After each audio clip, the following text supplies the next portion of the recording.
xardal toxumu boyda olsa etdiyin pislik, qayaların içində belə gizlətsən, çıxarıb qoyacaq qabağa, yolva qoyacaq.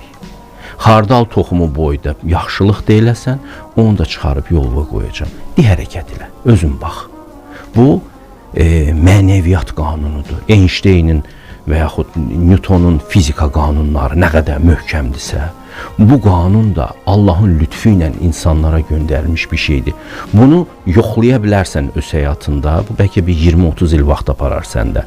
Sonra yaşlı vaxtında əmin olacaqsan ki, doğrudan da oğurluq eləmək lazım deyilmiş, şərəfsiz olmaq lazım deyilmiş. Bunu gec-tez insan başa düşür.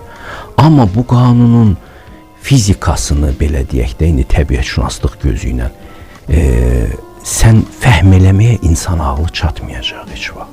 Amma yoxlayıb doğruluğunu anlaya bilərsən uzun vədədə. Qısa vədədə bu zəka ilə, məsələn, Newtonun hər hansı bir qanunu zəkalı bir orta məktəb şagirdinə izah etmək mümkündür ki, bu sürətdir, təcildir, kütlədir, qüvvədir, bunlar arasında əlaqələri anlaya bilər uşaq.